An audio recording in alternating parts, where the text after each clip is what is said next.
Muy buenos días.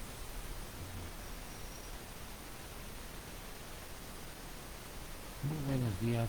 El día de hoy teníamos un tema que platicar en cuanto a la reforma fiscal, en cuanto a la reforma laboral. En cuanto a la reforma laboral, que va a ser con el que inicio esta primera parte de una serie de pláticas a través de estos medios de comunicación, a los alumnos de la Universidad de las Lenguas Hispanas y a otras instituciones en las cuales damos este temario. Bueno, pues vamos a ir platicando primero. En nuestro primer tema tenemos pendiente lo que es bien siendo la aclaración de los tipos de relaciones de trabajo, las cuales deben de ser prácticamente definidas en dos grupos, por tiempo determinado y por tiempo indeterminado. El tiempo indeterminado prácticamente es una contratación en la cual el trabajador, el patrón pretende tenerlo pues prácticamente toda una vida laboral. O sea, la idea es de que ese trabajador pues vaya captando experiencia y haya un vínculo durante toda la vida de la empresa y obviamente la vida laboral del trabajador o durante su vida. Muchas veces a veces en el camino se queda un trabajador porque pues circunstancias normales de la vida y sobre todo ahora con la pandemia se hace un poco complicado el hecho de poder garantizar, ¿no?, así que la seguridad como estamos viviendo el día de hoy. Pero en esencia un contrato por tiempo indeterminado prevalece el objetivo de que el trabajador permanezca toda su vida laboral dentro de una empresa. Por lo tanto, cuando se pudiese dar algún despido que no fuese justificado, que fuese causado por una acción indebida del patrón, pues como el trabajador presupone que tiene un puesto seguro y de la noche a la mañana pierde un trabajo, pues entonces digamos que la ley contempla el hecho de que le paguen una indemnización. Esa indemnización va a estar integrada por varios conceptos que más adelante vamos a ver. ¿Por qué? Porque esa indemnización prevé la ley que al quedarse en forma eh, este, prácticamente de sorpresa sin trabajo, pues en su familia no salga mermada o de alguna manera se puede resarcir ese daño mientras se encuentra otro trabajo y la ley por donde entrada otorga una indemnización de 3 meses o 90 días de salario, pensando en que a lo mejor por una interpretación que se pudiese dar, es decir, que en 3 meses un trabajador puede encontrar una nueva actividad y no le merme de alguna forma el ingreso para el bienestar suyo y de su familia. De ahí que la indemnización se da siempre cuando sea una liquidación por decisión de la empresa o por un despido injustificado. En el caso de despido justificado, bueno, el trabajador generó alguna causal de despido señalada en el artículo 47 de la Ley Federal del Trabajo, con lo cual pues se hizo acreedora a ese despido y por lo tanto solo tendrá derecho a lo que devengó a la fecha del despido. En el caso de un contrato por tiempo determinado, nos encontramos con una característica. ¿Cuál es? Si se habla de tiempo determinado es porque tanto el patrón como la naturaleza del trabajo y como el trabajador conocen que definitivamente la labor que va a realizar es finita, tiene un tiempo en el cual se va a realizar y ya no va a haber más trabajo. Como es de conocimiento de todos, pues obviamente al llegar la culminación de ese periodo, de ese trabajo por tiempo determinado, pues simplemente el trabajador se lleva lo que son las proporcionales de lo devengado.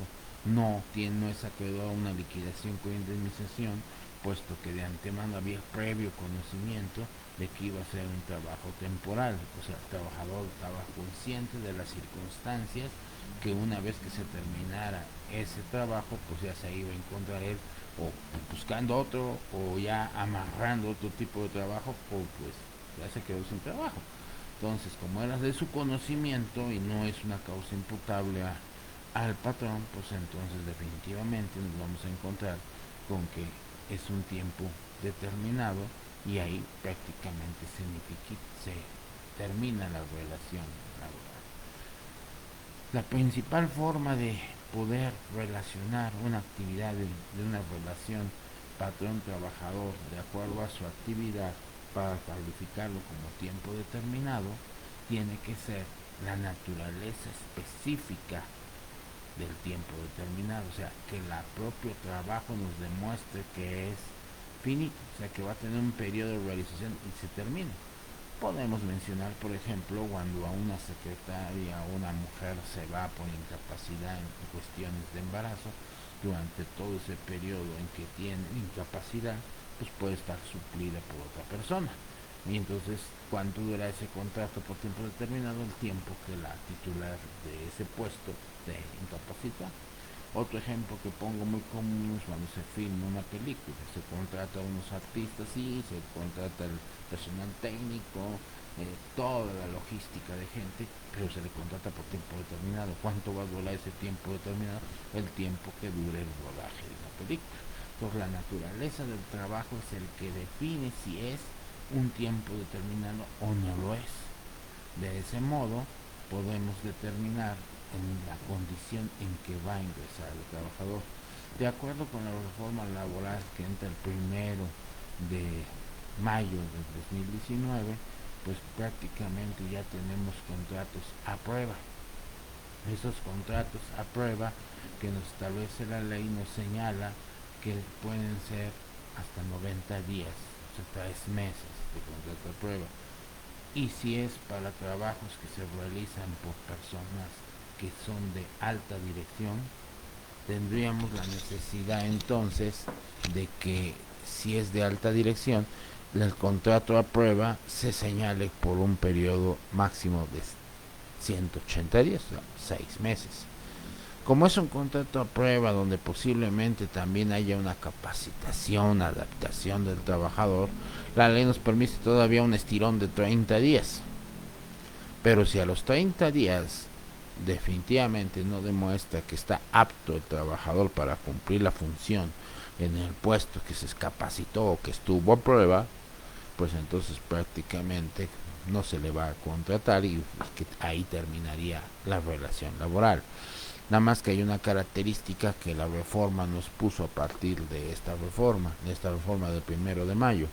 Esta característica es de que exista la Comisión Mixta de Capacitación y Adiestramiento y por parte del representante de los trabajadores va a dar visto bueno si ese trabajador en verdad pues no estuvo dando el ancho. Entonces el patrón tiene la libertad de aceptarlo o no aceptarlo, pero venir acompañado de la opinión del representante de los trabajadores, digamos que como prueba de dos cosas: una, de que era un contrato a prueba o de contrato de capacitación, y dos, de que efectivamente ese trabajador no cumplió con las expectativas que se esperaban de él y por lo tanto no se da la contratación ya por tiempo indeterminado. Estas son las primeras o el primer paso para poder identificar la naturaleza de las actividades o de la relación patrón-trabajador. Dentro de nuestros temas que estamos analizando, pues es uno de los puntos importantes que para efectos de un análisis general, ya no tanto profundo procesal, vamos a ir sumando los conceptos que nos van involucrando en este tipo de temas. El segundo punto que vamos a analizar es precisamente las causas de rescisión de las relaciones de trabajo, que están marcadas en el artículo 47, y le vamos a hacer énfasis al último párrafo de ese artículo 47 porque ese sí nos pone en una circunstancia vamos a decir un poco complicada. El artículo 47 de la Ley Federal del Trabajo nos dice que son las causas de rescisión de las relaciones de trabajo sin responsabilidad para el patrón. La primera fracción del 47 nos dice que es engañar al trabajador, es de alguna manera el trabajador cometer alguna cuestión de falsas referencias, simplemente no se entendió con el patrón o viceversa. Esa fracción primera del 47 prácticamente nos libera de un compromiso de despido injustificado siempre y cuando a los 30 días se le dé las gracias. O sea, le pagaríamos nada más un mes. O sea, la causal de la fracción 1 nos da la oportunidad que los primeros 30 días, pues de alguna manera analicemos o veamos cómo funciona el trabajador y de alguna manera pues se puede rescindir. Nos dicen, ¿por qué esa fracción primera da si es literalmente nos dice que es engañar al trabajador o el sindicato que le hubiese recomendado con certificados o informaciones falsas capacidades y aptitudes que no tenga o que carezca? ¿Qué pasa ahí? Pues como eso nos los deja abierto, capacidades, aptitudes que carezca el trabajador, pues simplemente a los 30 días pues si no tiene las capacidades que yo esperaba o las expectativas que yo creía, y entonces a los 30 días goodbye. Y bajo ese argumento tenemos en la fracción primera la oportunidad de que a los 30 días, pues digamos de gracias al trabajador. ¿Qué sucede ahí? Bueno, pues nos encontramos con el hecho de que si no lo hacemos, si pasa 31 días en adelante, ya es tiempo indeterminado. Esto no es reforma, esto siempre había estado, o sea, la cuestión de tener nada más 30 días para poder rápidamente decidir si lo quiero o no lo quiero. ¿Qué pasa en esos entonces? Bueno, pues puede suceder que el trabajador pues los primeros 30 días se porte, pero pues como un trabajador estrella, con acciones y desarrollo de sus actividades casi de calificación de 10.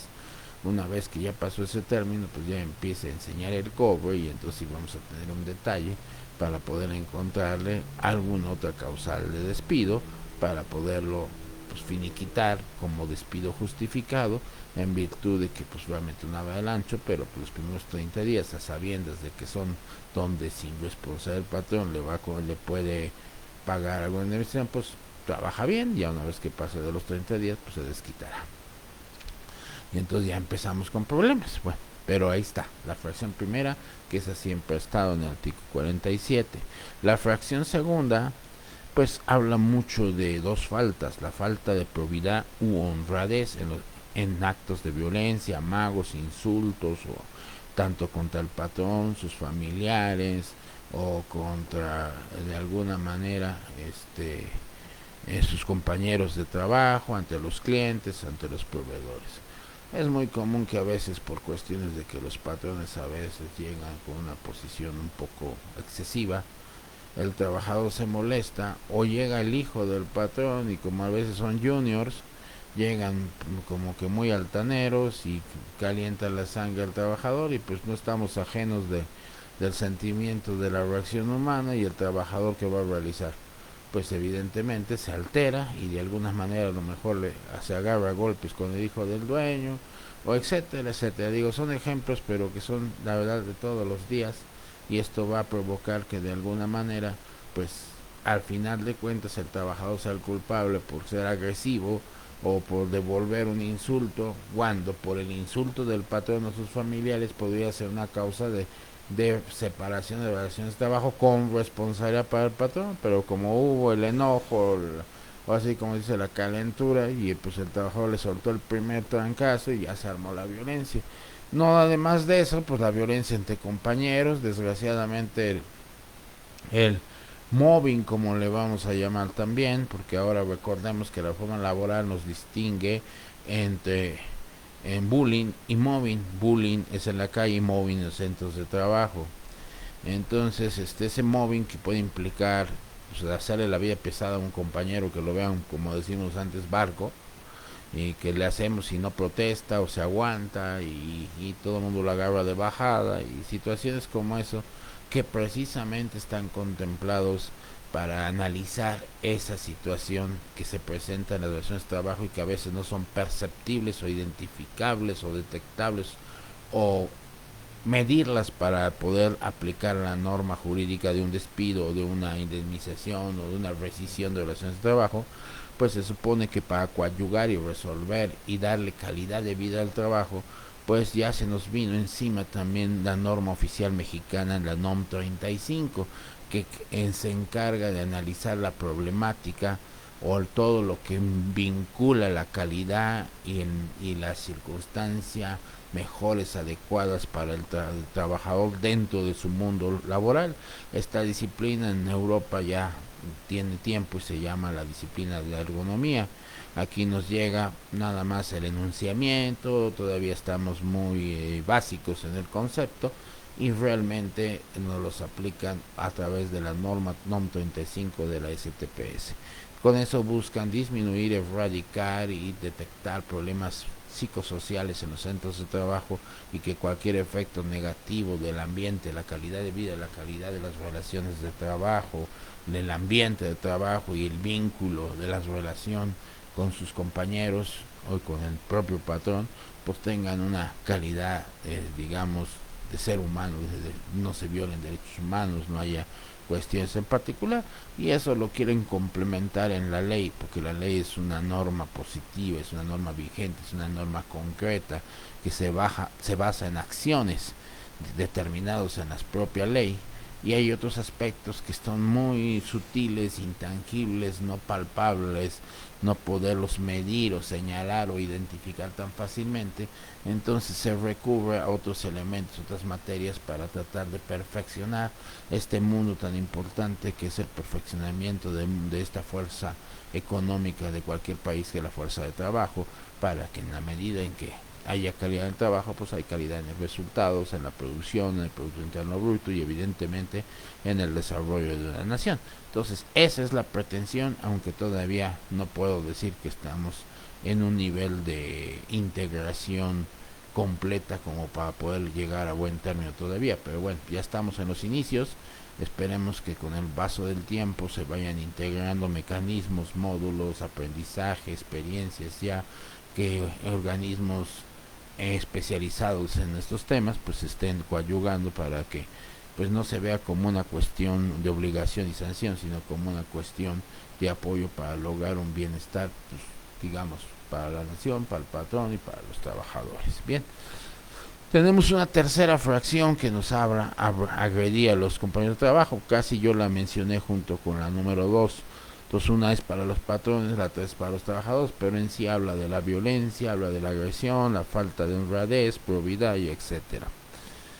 Evidentemente esto también va un poco más relacionado con la cuestión de las acciones del trabajador, también con los familiares fuera de los centros de trabajo. Muchas veces me desquito en otro lado, ¿no? Pensando que afuera no me repercute.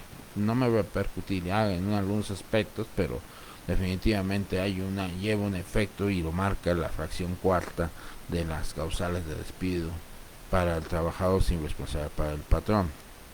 También, si el trabajador, en lugar de cuidarle con dolo, maña, no nada más por negligencia, sino por cuestiones ahí malintencionadas, pues perjudica, daña el equipo, las instalaciones de la empresa, pues también, como va a ser muy difícil que cobre o que gane lo suficiente para pagar un daño, a lo mejor, pues es más fácil retirar al trabajador, rescindirle la relación de trabajo por estar dañando los equipos de la empresa, los bienes de la propiedad de la empresa. También, obviamente, ligado a esta norma 95, ligado a las normas de oficiales mexicanos de la STPS, donde se cuidan muchos aspectos de la cuestión seguridad e higiene, y más ahora con lo de la pandemia, pues también el descuidar o el no cumplir con ciertos protocolos de sanidad o de reglamento interior de protección por cuestiones de seguridad y por higiene, pues puede ser también una causal de despido porque está poniendo en riesgo la seguridad en el centro de trabajo.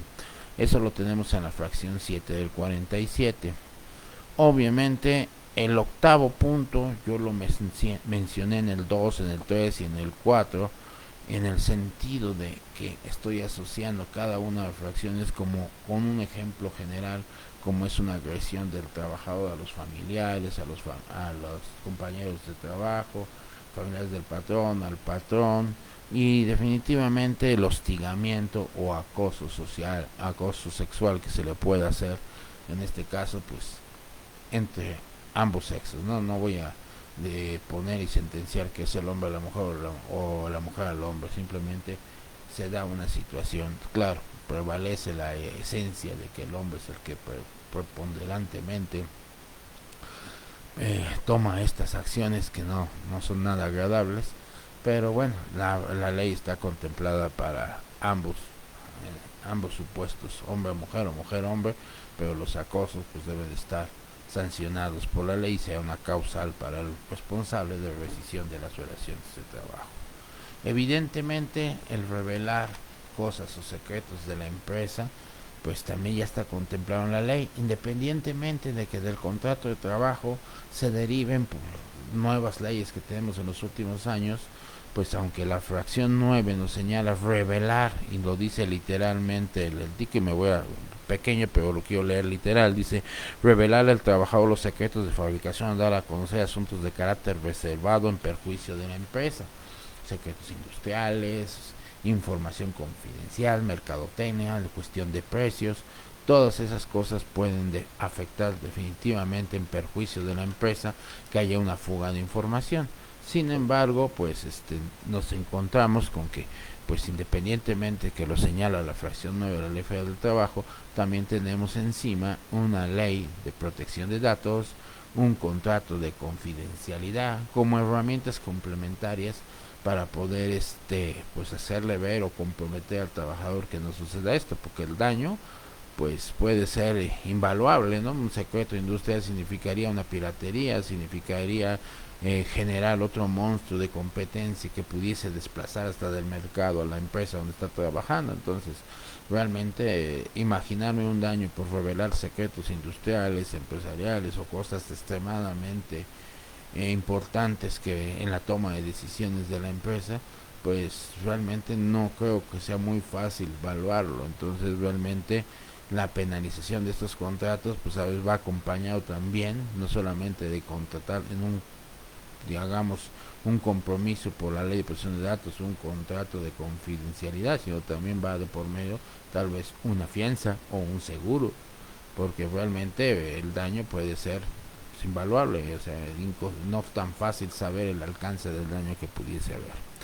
Evidentemente la desobediencia al patrón, pues es obvio que ese sí sería ahora sí que por default, una causal principal de la rescisión de las relaciones de trabajo, no adoptar cualquier medida de seguridad, como ya habíamos dicho, y evidentemente, bueno, pues también a veces los fines de semana son muy entusiastas y que pues, se presenten el lunes o entre semana, trabajado todavía recuperándose de una fiesta del día anterior, pues también es una causal de la lesión de las relaciones de trabajo. Otro punto puede ser cuando de alguna manera el trabajador también fue privado de su libertad pero fue sentenciado, entonces sí es causal. Mientras no, la prisión preventiva puede tener alguna cuestión particular de reincorporación, pero si ya tiene una pena de prisión impuesta, pues definitivamente no puede ser que el patrón lo esté esperando hasta que cumpla su condena. Entonces será una causal de rescisión de las relaciones de trabajo. Y evidentemente la falta de documentación imputable al trabajador, que no dé su comprobante de domicilio, no se identifique, no manifieste cuando dijo que estaba certificado en algún oficio especialidad, sobre todo con los estándares de competencia laboral, que de alguna manera argumenta que está especializado en un término, pues no puedo considerar al trabajador que lo haga, puesto que si no lo tiene y no lo presenta, pues simplemente no va a poder realizar sus funciones, su trabajo, y evidentemente pues será también otra causal de las rescisiones de trabajo. Finalmente, pues la propia ley contempla alternativas análogas en cuanto a cuestiones similares. Aquí digamos que la ley quiere contemplar una posibilidad de analogía o una posibilidad de circunstancias que no pueden ser definidas claramente, un poquito juega con la subjetividad de acuerdo a los hechos como se vayan presentando, que a veces nos presentan hechos un poco raros dentro de las zonas de trabajo, entre los hechos como se fueron realizando, y empieza el titubeo si encaja o no encaja, y es la parte procesal que investiga si realmente se incurrió en el incumplimiento o en el cumplimiento de una norma laboral. Bueno, esas son las cuestiones que son sin responsabilidad para el patrón y por lo tanto son causales de despido. Como la parte de los temas que tenemos y que debemos estar viendo y analizando, pues también dentro de las jornadas de trabajo, pues vamos a tener que dialogarla para no caer en esas causales de responsabilidad, tanto que caiga el patrón o que caiga el trabajador. Para eso uno de los elementos importantes que yo consideraba aplicar o conocer o dialogar desde un principio son precisamente las jornadas de trabajo, las jornadas y los tiempos extras en materia laboral. Los trabajadores pues realmente tenemos diferentes tipos más de jornadas de trabajo, eh, diurna, mixta y nocturna. Ese tipo de jornadas de trabajo están definidas precisamente por el desgaste del trabajador y, por qué no, también por el riesgo que se sufre. Entonces, una jornada diurna es de 8 horas, una jornada mixta 7 horas y media y una jornada nocturna pues alcanzan 7 horas de trabajo. O sea, realmente el margen de entre una y otra hora pues son pocos, pero de alguna manera la ley quiere pensar que así subsana un desgaste enorme en cuanto a las cuestiones de jornadas de trabajo. ¿Esto qué quiere decir? Que si la jornada de trabajo pues tiene muchas horas en la mañana, de alguna manera, a veces me distraigo por detallitos, ¿verdad? Pero perdón, ¿cómo explicarle precisamente estos puntos? Una jornada de trabajo tiene dos vertientes: el desgaste del trabajador y el rendimiento del trabajador. Si el desgaste del trabajador va a ser muy fuerte, pues a veces ni el horario nocturno va a ser suficiente como para que no sufra algún daño. Tan es así que y el otro viene siendo el riesgo de lo que representa la actividad específica del trabajador. Hay empleos, como en el caso, ahorita ya casi ha disminuido, pero por ejemplo un laboratorio médico que hacían estudios radiológicos a los pacientes, pues llegaba un momento en que la Comisión Mixta de Seguridad y Higiene, casi el trabajador se iba medio año de vacaciones para de alguna manera despejar su cuerpo del impacto de acumulación de radiación que recibía. Entonces no eran vacaciones, era suspensión de las actividades, pero no sin paga, y no por una indemnización, sino que tenía que descansar por cuestiones de seguridad laboral. Entonces ahí, independientemente de la jornada, no era quitarle horas, era descansarlo a veces hasta meses por el cúmulo de daños que ya estaba recibiendo este trabajador de función de su actividad. Entonces, no nada más es el desgaste, sino de alguna manera el riesgo que sufre el trabajador por cuestiones del efecto del daño que tiene el trabajador en la suma de todo su desgaste y en suma del riesgo que el propio trabajo que realiza pues le esté causando automáticamente un terrible daño y a veces irreparable, que puede llegar a una incapacidad parcial o incapacidad permanente parcial o una incapacidad permanente total. Bien, ¿qué vamos a encontrarnos más? Bueno, si ya estamos hablando de jornadas de trabajo, pues vamos a entender que la jornada diurna es de las 6 de la mañana a las 8 de la noche. La jornada nocturna es de las 8 de la noche a las 6 de la mañana. La jornada mixta es la que ocupa una parte de horario diurno y una parte de horario nocturno, siempre y cuando el horario nocturno sea menor de 3 horas y media, pues si comprende más, entonces ya se va a considerar como jornada nocturna. Al final de cuentas se está protegiendo, como decimos, el desgaste del trabajador. Bien, pues ya por aquí nos hace una pregunta, porque está este programa que va a estar grabado para la universidad, pero bueno, como lo hice al público, ya tenemos aquí a gente que nos pregunta que si la ley tiene algún punto por despido por salud del trabajo, ¿hay algún tiempo máximo para regresar independientemente de una incapacidad? Sí, Indudablemente que sí. Recordemos que cuando uno tiene un detalle de salud o un daño laboral, pues primero no es despedido, tiene que irse de incapacidad. Y si la incapacidad es permanente parcial, bueno, pues va a regresar a la actividad laboral que le permita la cuestión de su salud, que lo va a determinar un dictamen del Seguro Social. El Seguro Social es el que va a dictaminar el momento en que el trabajador puede reingresar a su actividad, o bien si ya no puede trabajar, que se declare la incapacidad permanente parcial o la incapacidad permanente total, y por lo tanto, si ya tiene derecho por las cuotas de cotización, pues evidentemente tendrá derecho a una indemnización. Ahora bien, si la incapacidad se derivó de cuestiones de enfermedad natural, pues esa enfermedad natural pues va a tener una pensión, pero al 60% de lo que era el salario. Si la indemnización o la pensión fue porque derivó de riesgos de trabajo, entonces su pensión va a ser al 100% de su salario. Pero lo que lo va a determinar es medicina del trabajo del Seguro Social, si existe la posibilidad de reingresar al trabajo o queda una incapacidad permanente parcial, y con esa incapacidad puede, si es parcial, puede ingresar a un trabajo siempre y cuando no genere daño a lo que le ocasionó esa incapacidad, porque entonces si regresa a lo que hace lo mismo, o lo que supuestamente no puede hacer, pues puede perder la pensión por incapacidad. Pero si es permanente y es total, quiere decir que el trabajador ya no puede trabajar, pues a lo mejor camina, vive y se desarrolla bien, pero ya para efectos laborales, por necesidades médicas, etcétera, no puede trabajar, pues entonces viene una indemnización que lo tendrá que cubrir el Seguro Social, siempre y cuando el trabajador, cuando no reúne las cuotas el trabajador, pues entonces sí, pues a lo mejor tenemos ahí un problema.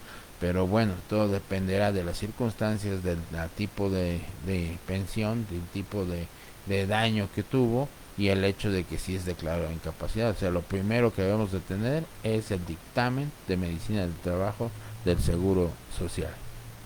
Es lo primerísimo. Espero y la pregunta esté contestada, y si no, pues bueno, me vuelve a hacer me vuelven a hacer las aclaraciones. Esta preguntas que nos van haciendo en el camino, pues es que va involucrándose en la medida en que la ley laboral pues es una ley que en forma hermenéutica, o quiere decir en forma sistemática, nos vamos metiendo con otro tipo de normas que les son aplicables. La ley federal del trabajo va muy ligada con la ley sobre la renta en materia de dineros, en materia de seguridad y de salud con la ley de seguro social, en la materia de prestaciones con el FONACOT, en materia de pensiones y todo con la ley del SAR, y finalmente con la vivienda con el Infonavit. O sea, el vínculo que hay de diversas disposiciones normativas con el mundo laboral no se cierra la Ley Federal del Trabajo, y con las normas oficiales mexicanas y con la NOM 35 y con los estándares de competencia laboral, pues nos vamos hasta el organismo conocer. En fin, son muchas de las cosas que definitivamente pues se nos van sumando, y entonces el conocimiento laboral, el estudiar este mundo, no es limitativo a la Ley Federal del Trabajo. Empezamos por ahí, como es el objetivo de este tema, pero vamos a ir sumando y a la par platicar otras cosas, ya que para hablar de toda la reforma laboral integral significa contemplar estos aspectos, hablar de las normas oficiales, y sobre todo para en el área específica de lo que estamos tratando este tema, pues para realizar cálculos en materia de retenciones y pago de impuestos derivado de las relaciones laborales, que es, digamos, un tema central en cualquier tema en materia laboral, cuando estamos hablando ya sea de actualización profesional o cursos, etcétera. Bien, bueno, pues estas jornadas divididas con este tipo de horarios, pues nos dice la ley que la jornada debe estar comprendida en esos tipos de combinaciones para poder definir en qué ubicación está el trabajador. Y si está en una jornada nocturna en la cual va a tener 7 horas nada más y trabaja 8, pues no va a ser que le van a pagar como si fuera un horario de 8, le van a pagar 7 horas y un día de jornada, o una hora de esa extra, pues va a ser hora extra. Entonces las horas extras pues también tienen una delimitación. Entonces vamos a hablar también, por ejemplo, eh, cómo se determinan las horas extras. ¿Qué pasa? Las horas extras nacen en un espíritu de controlarlas por la excesiva explotación que se hacía al trabajador previamente a la lucha revolucionaria. Vuelvo a señalar un argumento que yo describí antes. Los fantasmas de las revoluciones quedan plasmados en las constituciones, y el fantasma que llevó al pueblo a las armas pues fue la explotación laboral y el abuso en la tenencia de la tierra por parte de los hacendados, de la gente que acaparamiento de los territorios, y la excesiva maltrato de los trabajadores en su jornada laboral. Y para hacer énfasis en esto, existía lo que en el coloquio le llamábamos, bueno, le llamaban, porque digo, no, todavía no nacía en esos entonces, el salario del solario. ¿En qué consistía el salario del solario? En que el capataz aventaba una moneda al aire como si fuera un volado. Si la veía caer al piso, quiere decir que todavía se podía ver, entonces quiere decir, síguele trabajando. Entonces prácticamente hasta que el sol ya no permitiese o ya no apareciera y ya no se pudiese ver para poder trabajar, entonces sí ya se retiraban a descansar. Entonces estábamos hablando que existían jornadas de trabajo inhumanas. Y si la ley contempla ahora jornadas limitadas a 8, 7 horas y media o 7 horas, dependiendo si es diurna, nocturna o mixta, es porque pretende precisamente proteger el desgaste de los trabajadores. Ah, pero entonces le voy a sacar la vuelta y lo hago vía horas extras, aunque les pague más. Pues no, las horas extras también tienen una razón de ser y un tope, porque si obligara a un trabajador a que cumpla con horas extras, aunque estén remuneradas, no deja de ser que le están dañando físicamente, y no nada más físico, de muchas maneras al trabajador. Entonces dicen, de entrada, las horas extras no son obligadas, pero entendiendo que hay necesidades extraordinarias en el trabajo, pues el trabajador, así que por conveniencia, no se va a negar a trabajar horas extras. Pero dice la autoridad, dice, bueno, si le vas a dar horas extras, se van a poner de acuerdo en esas horas extras, de todas maneras hay un tope. ¿Cuál es el tope? Máximo 9 horas extras a la semana y máximo 3 días a la semana. ¿Esto qué quiere decir? Que pueden ser menos horas a la semana porque es 3 veces máximo. ¿Esto qué quiere decir? Si el lunes yo trabajo 3 horas y dice 9 horas a la semana, máximo 3 horas diaria y máximo 3 veces a la semana. Ah, ¿qué quiere decir eso en su conjunto? Bueno, un lunes trabajo 3 horas, perfecto. Un miércoles trabajo 1 hora, perfecto. Un viernes trabajo 3 horas, perfecto. ¿Cuántas trabajé a la semana? Fueron 7. Pudo haber trabajado una octava, a lo mejor el miércoles, pero el jueves en teoría ya no, porque agotó sus 3. Ah, pero el sábado puede pasar todavía tengo 2. No, porque son máximo 3 veces a la semana. Entonces, y máximo 3 horas al día. Entonces el tope podría ser 3 el lunes, 3 el miércoles, 3 el viernes. Si por ejemplo le pago 4 el lunes, 2 el miércoles y 5 el viernes, ¿cuánto estoy pagando? Estoy pagando 10 horas. 4, 1 y 5. ¿Qué va a pasar? El lunes tengo 3 horas extras legalmente que las voy a pagar dobles. El miércoles tengo 1 hora que la voy a pagar dobles. Y el viernes tengo 3 horas que las voy a pagar dobles.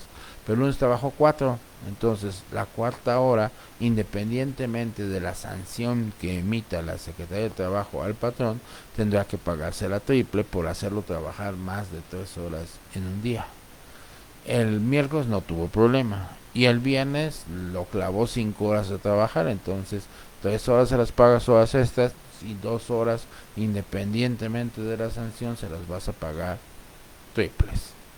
Entonces, de alguna manera la ley busca sancionar al trabajador, al patrón, en la medida en que pues, se encaje en el cúmulo de horas extras, porque Hay veces que el patrón dice, no, pues te necesito todos los días que te quedes unas 6 horas, o sea, entras a las 9 y vienes saliendo todos los días a las 9 de la noche, pues prácticamente le está haciendo una jornada inhumana y por consiguiente está violando todas las disposiciones de seguridad, de economía, de ergonomía y de legalidad que marca la Ley Federal del Trabajo. Independientemente que se las tenga que pagar triples, que luego tampoco se lo dan, es definitivamente sujeto de sanción el patrón por la STPS. Bien, ahí yo espero que si hay dudas cuando nos veamos a través de este medio o bien nos analicemos a través del próximo martes en el punto de las 5 de la tarde, pues estos puntos que ahorita estamos tocando son los que yo dejamos pendientes de dialogar para efectos de darle continuidad, y el siguiente tema ya nos vamos a referir a la determinación de los cálculos de los impuestos. Por esta parte de este módulo básico de introducción prácticamente que teníamos analizado, pues terminamos esta parte y posteriormente en un segundo comunicado estaremos hablando ya lo que es el cálculo en materia laboral de retenciones y de pagos a carga social y toda la responsabilidad también como retenedor y de pago de impuestos derivados de la relación del trabajador, de la relación laboral por parte del patrón. Entonces nos vemos el próximo martes en punto de las 5 de la tarde. Hasta entonces, gracias.